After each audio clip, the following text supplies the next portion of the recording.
Place maintenant à la rubrique culture de votre 64 minutes. C'est avec Sylvia Garcia. Et pour commencer, un extrait de la pièce « Et si je les tuais tous, madame ». Ne me touche pas! Je n'irai nulle part! Parce que chez moi, c'est ici.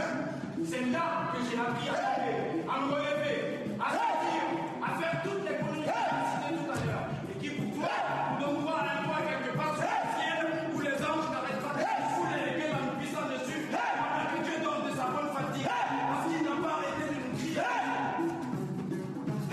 Koramba, Souda, Tondo, Koramba, Werda, Tondo, Koramba, Souda, Tenga, Tenga, Pwit, Taba.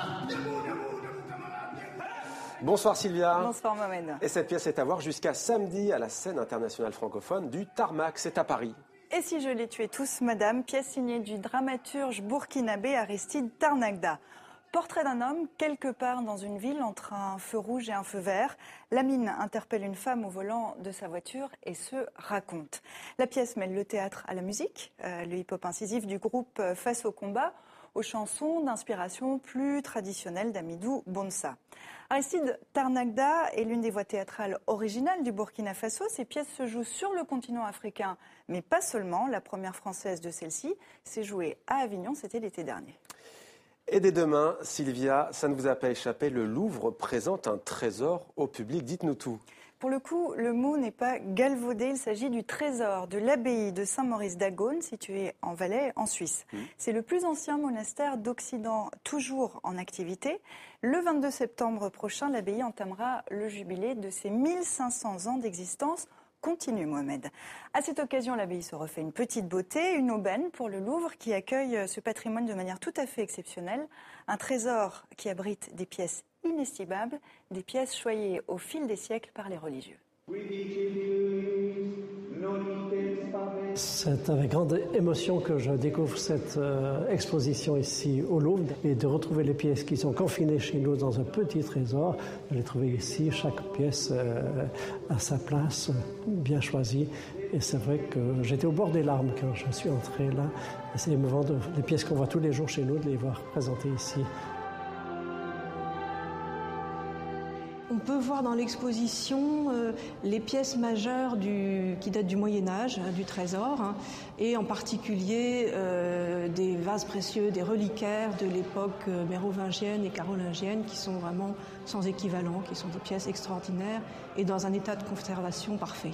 Par exemple, les guerres de Charlemagne ou le vase de Saint-Martin qui sont présentés au Louvre n'étaient pas sortis de l'abbaye depuis qu'ils ont été offerts, c'est-à-dire depuis plus d'un millénaire.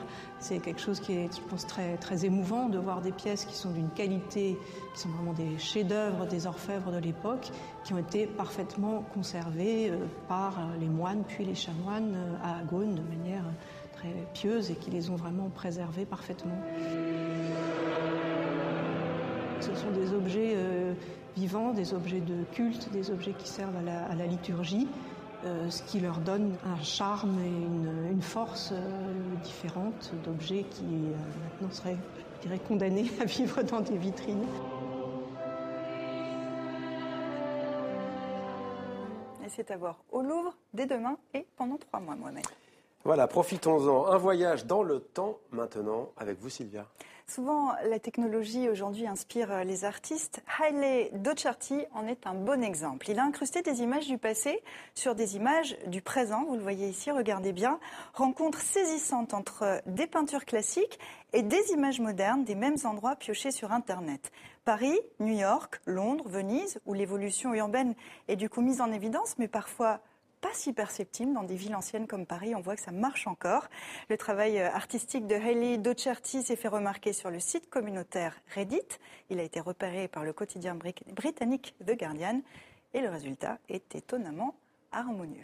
Harmonieux, comme vous dites, Sylvia, ce sera votre dernier mot. Merci beaucoup, Sylvia. C'était Demander le programme.